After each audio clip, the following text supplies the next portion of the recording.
Ден 5. Днес ще правим клякания. Това не е нещо, в което съм добър. На всичкото горе е мускулна треска, ако се гледа последните няколко дена. Така че това ще е интересно. Да.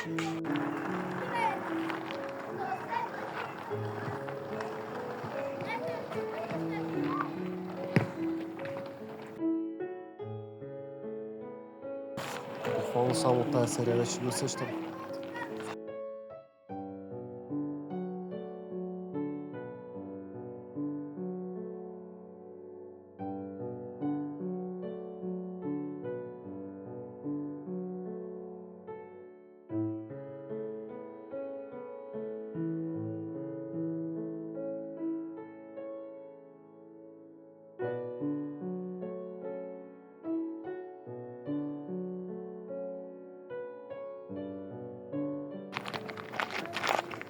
Нещо, което помага е, че се свиква.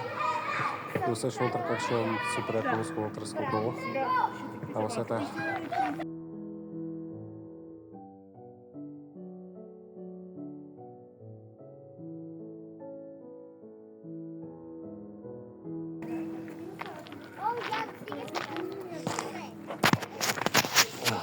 Мисля, че това бях 100.